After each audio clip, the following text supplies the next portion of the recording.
What's up guys, I'm Fewerdan and welcome back to my gun of the week. And I apologise that it's a little bit late than normal, but I did explain in my last video that it was coming. So we're going to take a second look at the UMP45. And I'm doing this basically because my first video I didn't think I really went into any kind of depth. Plus one of my one of my subscribers asked me to do it again, so I thought I'd take a second look. And then what happens when I'm playing? I only go and get another Moab. Oh, I only did a video a little while ago saying the search for Moab and managed to get one right at the end of the game, and then what happens the following week I go and get another one. And it happens to be with my gun of the week, so couldn't even tie in any better than that. So, straight into the stats, right, everyone knows, unlocks right from the start. It fires 750 rounds per minute, which is the slowest in its class. So, basically it's going to take 3 to kill up close if one is, or 2 if one is a headshot, and 6 at a distance. But I've got some conflicting kind of stats on this, and I'll get into that in a little bit. So the aim time is standard, it's 0.2 seconds. The reloads are the quickest, which is 2.5 seconds. And obviously it's got a little bit of recoil, goes slightly up if you're going to fire fully automatic. So if you're going to fire at someone from a distance, then obviously you need to try and burst fire. So it does the most damage out of any of the SMGs in its class. So it's the highest damage, so it's unmatched by any of the other SMGs. So basically with this gun, you really want to try and get up close as you can, because at distance it's going to take 6, like I said. So really kind of you want to get as close as you possibly can with them. Obviously you can shoot from distance, but it's not going to be as accurate. It's not like going to be using like the MP7, which obviously is awesome at distance. So basically, I've tried this with loads, and if you watched my original video, I had it with rapid fire and kick, which I still think is a really good setup. But in this gameplay, I was using it just with silencer and kick, and that was it. And obviously, you see, I get a Moab, so I had a pretty decent game. I was trying with this. I don't know. You saw my video yesterday, or yeah, I think it was yesterday.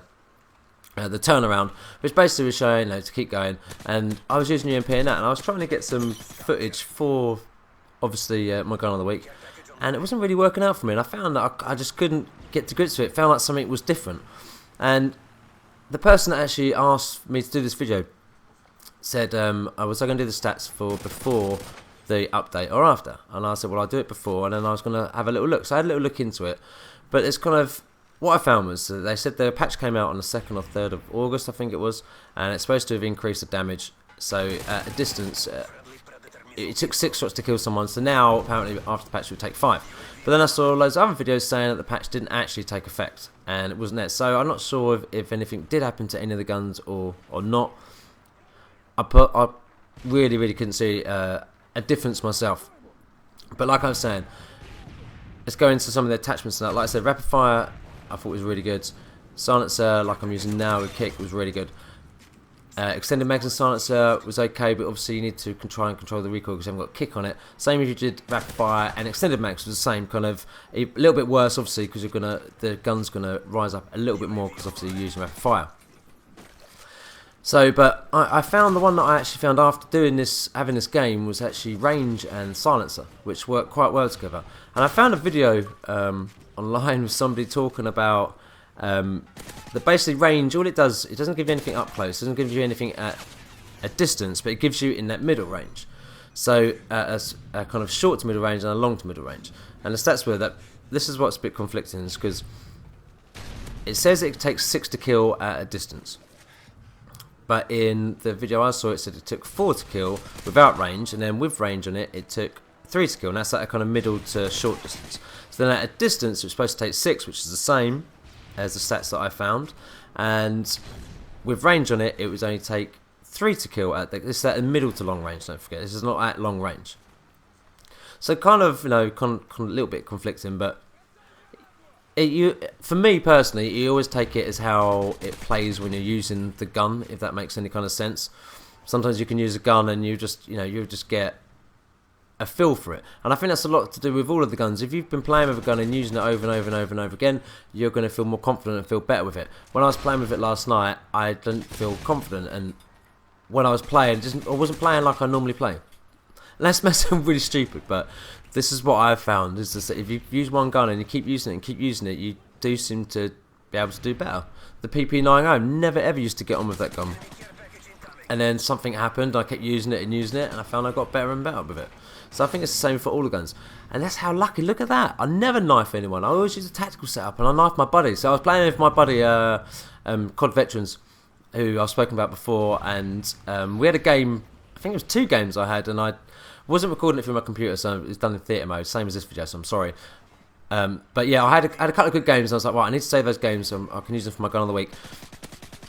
Went in, so I ended up coming back in, and we ended up being on the opposite sides. So I was quite lucky as well to get a Moab with him playing on the other side, because normally what happens when we kill each other, you try and get a little bit of revenge and try and come back. And I think I actually get my Moab with 23 kills as well, because I think I get the 2 assists from the hardline, which counts as 1 kill. I'm pretty sure, but I remember it was after I got that stab with COD Veterans that I kind of started thinking, oh, maybe I was on for a Moab here. Looked at the score, and I think I was 24 for 2, but I couldn't remember how many kills I'd got before I died. So I was a little bit... Yeah, so one of the deaths was right at the very, very beginning of this video, and I cut it out because once I died at the beginning, nothing really much happened. So that's my other death that you didn't actually see. So anyway, I'm kind of getting off topic a little bit, because this is about the gun. Oh, God, very lucky there. A little bit excited because it's... For me, getting a Moab, you know, it doesn't happen very often, so to get 5 now, I feel quite lucky. So yeah, back to the gun. I've really enjoyed using it, and I've still carried on using it. I'm hoping to try and get it gold again, because I think I only actually had it gold once, and that was on my first time around before I'd even prestige. And since then, I've never really used it that much, other than to do my gun of the week that I did before. But overall, I think it's a pretty decent gun. I quite enjoyed it. The only thing I found was the distance, where some of the other guns, the SMGs, you can shoot a little bit easier at distance. But apart from that, I thought it was a really good gun. There you see me get my Moab, and look how much. Look at the score that's left. Look, 2 kills. I was so lucky to get that anyway. Yeah, so basically, I think it's a really good gun, and I'm definitely trying it with silencer and range. I found it really, really good, or just plain silencer and kick. So I kind of changed from what I did with rapid fire, but rapid fire is still good, but for me, either silencer and kick or silencer and range. Anyway, I really hope you like this video. Please give it a like, it really helps me out a lot. Please add to your favourites, and also sub to me if you like what you hear and see from me, and I'll see you all next time on my gun of the week.